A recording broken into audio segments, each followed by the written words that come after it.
రేపు అమరావతిలో పర్యటిస్తున్నారు కదా సార్, ఎక్కడెక్కడ పర్యటించబోతున్నారు, ఎలా ఉన్నాడు? అందరికీ నమస్కారాలండి. రేపు ముఖ్యమంత్రి నారా చంద్రబాబు నాయుడు గారు అమరావతి క్యాపిటల్ సిటీని సందర్శిస్తున్నారు. మొదట ఏదైతే ప్రజావేదికని గత ప్రభుత్వం కూల్చేసిందో ఫస్ట్ అక్కడ స్టార్ట్ చేసి కూల్చేసిన ప్రజావేదికని ప్రజల కోసం కట్టిన ప్రజావేదికని ఆ రోజు కూల్చివేయడం జరిగింది నిర్దాక్ష్యంగా. అది ప్రజల సొమ్ముతో కట్టింది, ప్రజలు వాళ్ళ సొమ్ముతో కట్టింది. అందువల్ల ఫస్ట్ దాన్ని విజిట్ చేసి అక్కడి నుంచి యాక్చువల్గా ఫౌండేషన్ స్టోన్ ఎక్కడైతే వేసామో ఆ రోజు ప్రైమ్ మినిస్టర్ గారు రావటం, మోడీ గారు వారి ద్వారా ఫౌండేషన్ స్టోన్ ఇచ్చాము.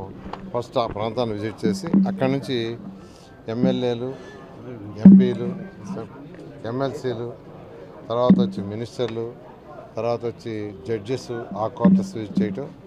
అక్కడి నుంచి మళ్ళా అధికారుల కోసం నిర్మించిన ప్రిన్సిపల్ సెక్రటరీస్ కావచ్చు, సెక్రటరీస్ కావచ్చు, డైరెక్టర్స్ కావచ్చు, కమిషనర్స్ కావచ్చు, డిఫరెంట్ గ్రేడ్ ఆఫీసర్స్కి అవన్నీ కూడా కంప్లీట్గా కవర్ చేసి తర్వాత ఏదైతే చివరగా సిఆర్డిఏ ప్రాజెక్ట్ ఆఫీస్ని చివరిగా విజిట్ చేయటం జరుగుతుంది.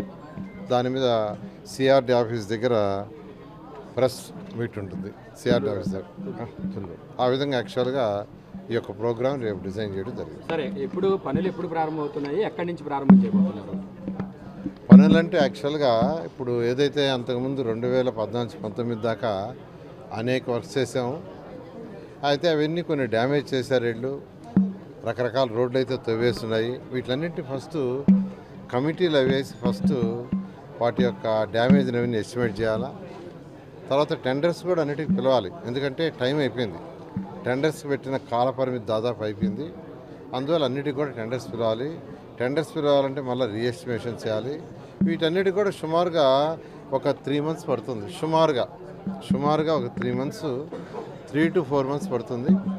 ఏది ఏమైనప్పటికీ ఇది క్యాబినెట్లో డిస్కస్ చేసి దాని మీద ఒక డెసిషన్ తీసుకుని రాజధానిలో దొంగలు పడ్డారు, చాలా మెటీరియల్ దొంగతనం అవ్వబడింది. వాటి మీద ఏదైనా కేసులు పర్టికులర్గా ఒక ప్రజాప్రతినిధి పెద్ద ఎత్తున లూటీ చేశాడు రాజధాని ప్రాంతంలో ఉండే మొన్నటిదాకా.